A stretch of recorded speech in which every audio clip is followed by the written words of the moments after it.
Hi, it's Mark from Remarkable Speaking. I'm here with Bernie Pawlik. Pawlik Automotive in Vancouver, Vancouver's best auto service experience. And as voted by their customers, 24-time winners of best auto repair in Vancouver. We're talking cars. How you doing, Bernie? Doing well. So today's victim is a BMW X3 2011 model. What was going on with this vehicle? This vehicle had some oil leaks, not untypical for a BMW, leaking from the valve cover gasket area at least, possibly a couple other spots, but the valve cover gasket was what we worked on this particular time. So how do you go about diagnosing where the oil leak's coming from? So we have a few different methods at our shop. First of all is a visual inspection to see if there's any obvious leaks. And usually that involves on this BMW removing splash shields from the bottom to see where oil's coming down. From there, we add UV dye to the engine oil, run the vehicle for a little bit to see where the oil's coming from, or shampoo the engine depending on the circumstance. Every vehicle is different.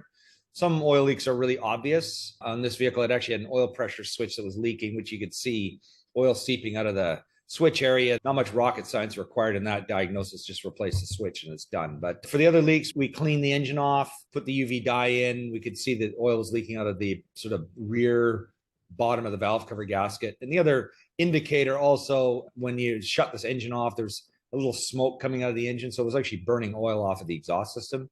And that's often a valve cover gasket, but there could be other areas.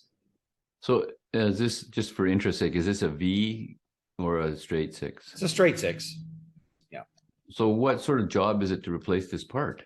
Well, it's actually not too bad on the X3. There's actually a fair amount of space. Usually on the 3 Series or the 4 Series, usually the firewall is kind of crammed in down on the engine. So this one is actually a little more roomy to replace it. It's still a few hours worth of work to remove and replace. We'll just get into some pictures here. There's the car.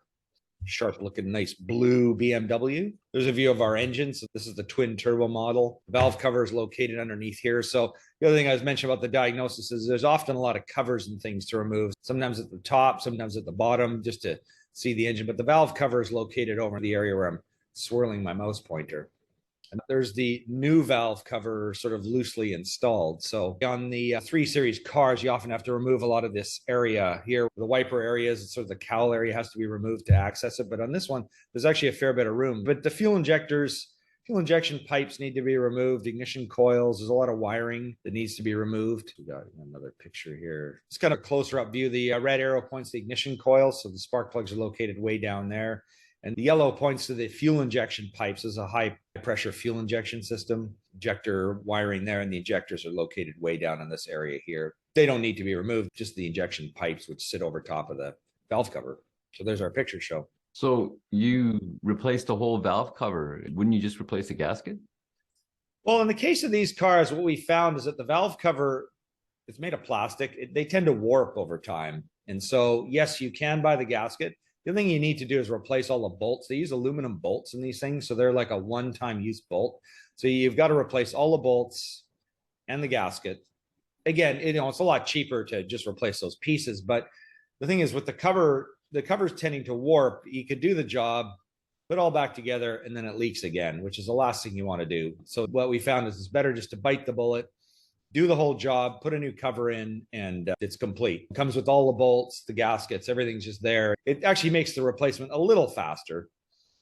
Not that we would do it if we knew the covers were good and wouldn't warp, we would just reuse the cover, but that's what we found happens frequently. So is this a BMW thing where you have to replace the whole cover, or do other manufacturers do this? It varies from car to car. There are a lot of vehicles that have plastic valve covers. One of the things that some of them have, they have a breather mechanism built in. These ones do too, the crankcase breather, and those will over time fail. And so a lot of times you have to replace the whole valve cover just to fix that part. So again, on this vehicle, we solved that issue too. And actually, I'll just go back to the screen share. I'll just point that piece out to you again. There's the new valve cover. So this is part of the crankcase breather here, as well as this area here. So the breather mechanism is built into the valve cover. So if that fails, then you have to replace the whole cover anyway. So it's better at this point in time. You got to get in there, do the gasket, just do the whole thing. But as far as other brands, there are other European cars where we do them. We have other cars where we do just replace the gasket, but we've had a few, where they do fail. So it's a little frustrating doing the job and then having to do it again a second time only to put the cover in. So we kind of watch each vehicle and on an as needed basis, figure out what we need to do. So oil leaks seem to be, as you mentioned, pretty common on BMWs. They were on mine. What are some of the other causes of engine oil leaks? So they had mentioned that we replaced the oil pressure switch on this particular one. So that's a cause. Oil pan gasket is a common cause of leaks. And that's a pretty large job, very large, especially on an X, because it's got the front wheel drive shaft that goes right through the oil pan. So you have to remove quite a few components to get the oil pan in and out. So oil pans are common, valve cover gaskets, front crankshaft seals as well. Those are some of the more common leaks. Nothing around the turbos and stuff? They can. I don't see them too often, but anywhere where there's oil being pumped and flowing is a potential leak.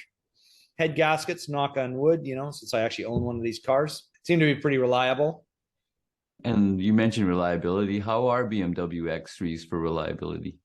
Well, they're a little more problematic than your Toyota, let's say. But I've actually owned an X3 it's got 160,000 Ks now.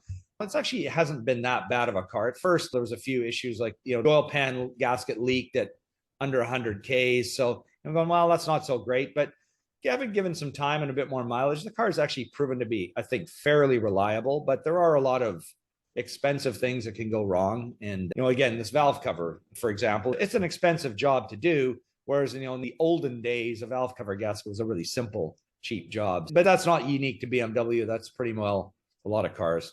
Audi last week, where the valve cover gasket was far more of a job than even this BMW's. I don't understand the plastic valve cover or the aluminum bolts. Explain to me what's going on there. With aluminum bolts? Yeah. Just lightweight. They use a lot of aluminum fasteners on BMWs. They work well once.